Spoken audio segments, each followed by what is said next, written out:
Acte 12, le verset 28. Un des scribes qui les avait entendus discuter, sachant que Jésus avait bien répondu aux Sadduciens, s'approcha et lui demanda quel est le premier de tous les commandements. Jésus répondit, voici le premier, écoute Israël, le Seigneur, notre Dieu est l'unique Seigneur. Continue. Et tu aimeras le Seigneur ton Dieu de tout ton âme. Jean 6, 68. De tout ton cœur, de toute ton âme, de toute ta pensée et de toute ta force. Voici le second. Tu aimeras ton prochain comme toi-même. Alors Jésus vient d'étaler les bases de la doctrine véritable pour pouvoir se rapprocher de Dieu. C'est pourquoi il dit dans Jean chapitre 17, verset 3, que l'obtention de la vie éternelle, c'est la connaissance du Dieu unique et l'acceptation de celui qui l'envoie pour transmettre ce message. Il nous dit également, dans Jean chapitre 6, le verset 68, lorsque Pierre lui dit, à qui irions-nous? Tu as les paroles de la vie éternelle. Et quelles étaient ces paroles? C'est ces paroles-là qu'on vient de citer. Comme il pourrait dire, on dit, mais bon bête, que devons-nous faire pour avoir la vie éternelle? Il dit, tu connais les commandements. Donc pour avoir la vie éternelle, Jésus ne propose pas sa mort, mais il propose plutôt le commandement de Dieu, qu'il faut respecter. C'est pourquoi il dit dans Matthieu chapitre 5, à partir du verset 17, que ces commandements dont il parle, il n'est pas venu les abolir, mais il est venu pour les accomplir. Et tant que le ciel et la terre ne disparaîtront pas, il ne sortira pas de la loi de Dieu ou des commandements de Dieu, ni un trait, ni un iota, jusqu'à ce que tout soit arrivé. Est-ce que vous comprenez? Donc Jésus ne parle pas de sa mort. Même si vous entendez rançon et que ça vous donne un semblant de mort, ce qui n'est pas le cas, même si vous entendez je suis venu servir et non pour être servi, vous comprendrez cela dans le livre de Jean. Jean chapitre 13, à partir du verset 2. Vous allez comprendre que Jésus va se lever de table. Il va commencer à laver le pied de ses disciples. Et ses disciples seront stupéfaits. Il dit, vous ne comprendrez pas ça maintenant, mais vous comprendrez ça plus tard. Donc lui, le maître doit toujours être au service de ceux vers qui il a été envoyé, ou de ceux qu'il gouverne, de sorte qu'il soit comme un rachat pour eux de la difficulté qu'il pourrait faire à son égard. Voici la parole de Dieu. Maintenant, quand vous parlez de la mort de Christ, nous allons maintenant entrer dans le vif du sujet. Jésus-Christ ne pouvait pas être crucifié pour vous sauver. Pour une simple et bonne raison, que Jésus-Christ est un homme juste, bon, prophète de Dieu devant les hommes et devant ce Dieu-là lui-même. Et ce Jésus-Christ-là ne pouvait pas subir la sentence qui est octroyée aux hommes maudits dans le livre de Deutéronome, chapitre 21, à partir du verset 22.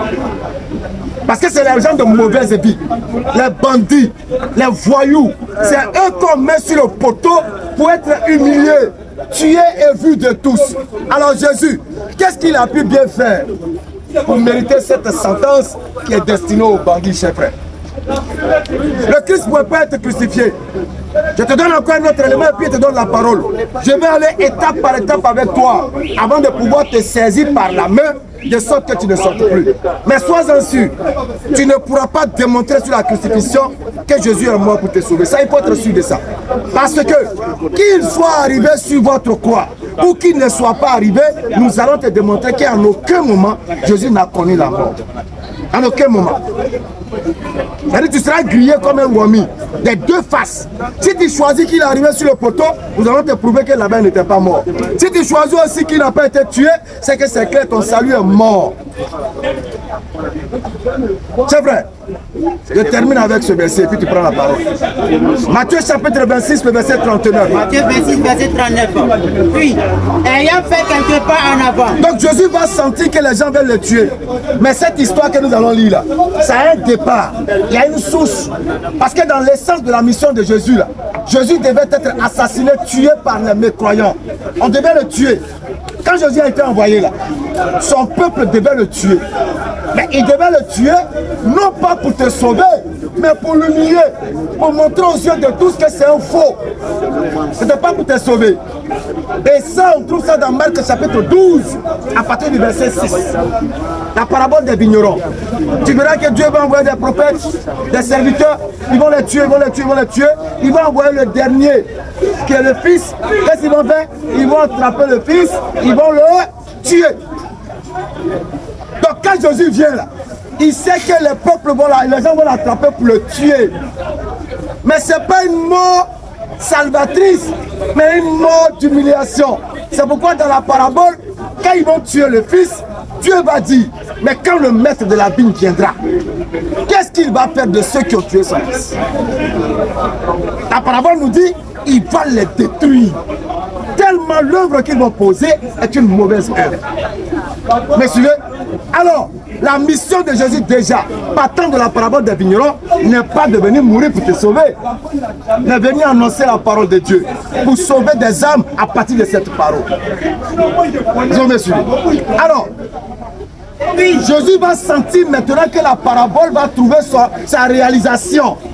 Or, il sait que la réalisation de la parabole ne peut être bloquée que par celui qui a permis ce destin pour lui, qui est Dieu.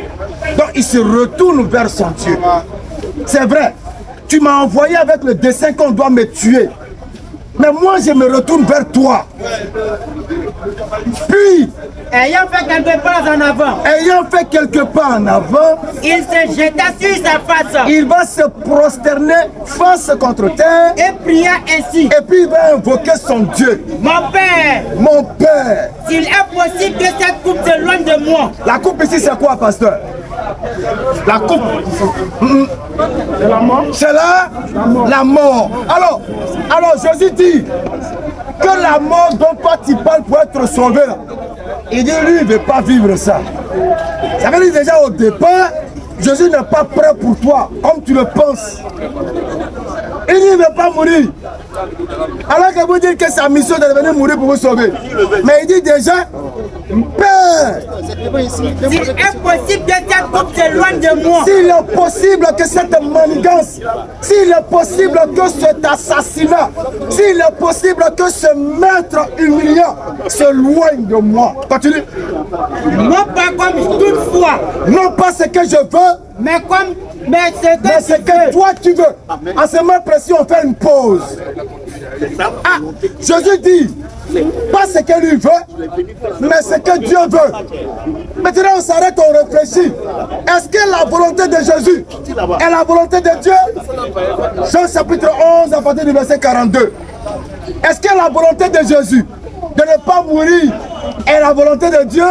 Jean chapitre 11, 42. Lecture. Pour moi, je savais que tu m'exauces toujours. Pour moi, Jésus dit, s'adressant à son Père, que pour lui, Jésus, il sait que le Père l'exauce toujours. Est-ce que Matthieu 26 et 39 est dans toujours? Je m'arrête.